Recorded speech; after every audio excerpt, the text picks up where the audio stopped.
Assalamualaikum warahmatullahi wabarakatuh. Kami dari kelompok 7 akan mempresentasikan makalah kami melalui video ini. Yang beranggotakan saya Yusnida Alfisyar dan teman saya Siska Nur Pratiwi dan Tebi Darmansyah. Baik, berikut ini penjelasan dari makalah kami. Tentang hari kiamat, akidah Islamiyah adalah iman kepada Allah, para malaikatnya, kitab-kitabnya, para rasulnya, hari akhir, kepada qada dan qadar baik buruk keduanya dari Allah. Sedangkan makna iman itu sendiri adalah pembenaran yang bersifat pasti, yang sesuai dengan kenyataan, yang munculnya dari adanya dalil atau bukti, tanda tibanya hari akhir. Adapun sebelum terjadinya hari akhir, Allah Subhanahu wa Ta'ala sudah memberitahukan tanda-tanda akan datangnya hari akhir. Berikut tanda-tandanya. 1. Manusia sudah tidak mempunyai rasa malu dan sungkan untuk melakukan perbuatan zina dan mabuk. 2. Manusia melupakan Allah Subhanahu wa Ta'ala karena sibuk dengan urusan dunia. Yang ketiga, manusia telah kehilangan akal sehat dalam menghadapi segala permasalahan sehingga dengan perkara kecil saja saling membunuh antara satu dan lainnya. 4. Manusia saling menfitnah. Oleh karena itu tidak ada lagi suasana rukun, damai dan tentram. Yang kelima, terjadi penyimpangan peredaran tata surya dengan kecepatan rotasi dan revolusinya. Matahari tidak terbit lagi dari timur, tetapi dari barat. Yang keenam, umat Islam dan Yahudi melakukan perang yang sangat dahsyat. Orang Yahudi bekerja sama dengan sekutunya memerangi umat Islam. Yang ketujuh, munculnya bintang ajaib yang dapat berbicara dengan manusia. Yang kedelapan, munculnya Dajjal atau pembohong besar dan berkeliaran mencari teman. Yang kesembilan, datangnya bangsa Ya'juj dan Ma'juj yang merusak etika manusia. Yang ke-10, lenyapnya Al-Quran dari hati manusia. Yang ke-11, Nabi Isa alaihissalam turun ke dunia dan membenarkan ajaran Nabi Muhammad SAW. Yang ke-12, rusaknya Ka'bah dengan sendirinya. Nama-nama surga. Yang pertama ada surga Firdaus. Surga Firdaus ini dikhususkan bagi orang-orang yang memiliki doa khusus dan orang-orang yang menjauhkan diri dari perbuatan dan perkataan yang tidak ada gunanya sama sekali dalam kehidupan mereka. Yang kedua, surgaan. Surga ini sendiri akan diperuntukkan bagi manusia yang selalu bertakwa kepada Allah Subhanahu wa Ta'ala. Bagi mereka, orang-orang yang memiliki amalan soleh dan serta sering berbuat baik kepada orang lain. Yang ketiga, surga Naim.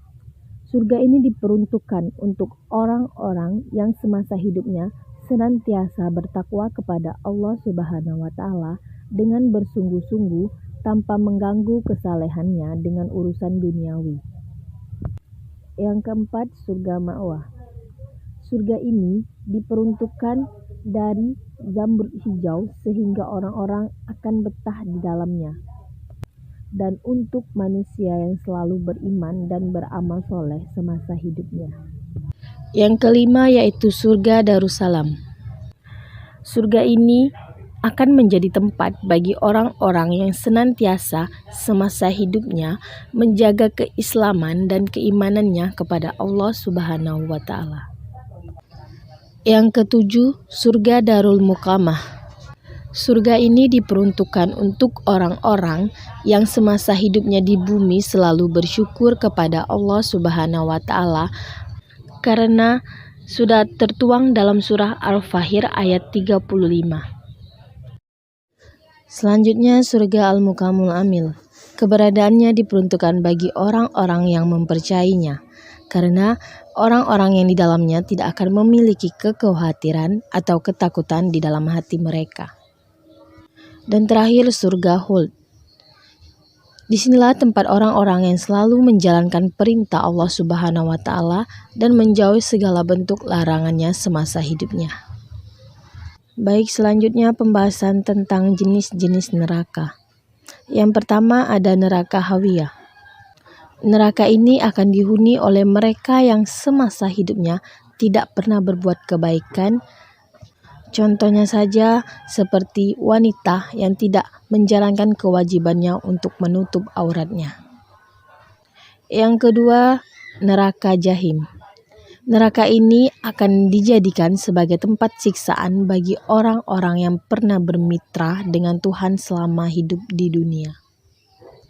Yang ketiga, neraka kasor.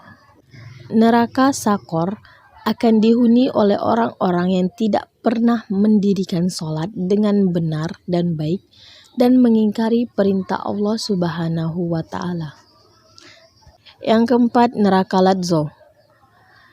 Neraka ini diperuntukkan untuk orang-orang yang suka mengumpulkan kekayaan dengan cara yang sangat buruk, rakus untuk menghindari orang yang tidak mampu.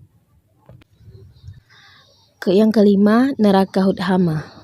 Neraka ini diperuntukkan untuk orang Yahudi beserta pengikutnya dan diperuntukkan bagi orang yang suka mengoleksi harta berupa emas, platinum atau perak, dan menjadi tempat bagi mereka yang semasa hidupnya suka menghina orang-orang yang tidak mampu. Yang keenam, neraka sair. Neraka ini diperuntukkan oleh orang-orang yang tidak pernah dan mau membayar zakat. Bahkan disinilah tempat bagi mereka yang suka makan harta anak yatim ataupun bukan hak mereka. Yang terakhir, neraka jahanam. Diperuntukkan bagi orang-orang yang tidak pernah bertobat dari dosa yang sangat besar yang telah dilakukan mereka sampai akhir hidupnya. Akidah Islam tentang qada, qadar, dan takdir. Untuk membutuhkan kepercayaan ini tentu perlu dipahami terlebih dahulu pengertian qada dan qadar menurut agama Islam. Kedua istilah ini memang mempunyai bentuk kata dan pelafalan yang mirip. Bahkan qada dan qadar sering dipahami memiliki arti yang sama. Antara qada dan qadar ada dua hal yang berbeda, begitu juga dengan pengertian qada dan qadar. Untuk itu, Anda perlu memahami makna dari dua istilah ini dengan baik. Selain itu, perlu diketahui pula manfaat keutamaan yang akan didapatkan dengan beriman kepada qada dan qadar.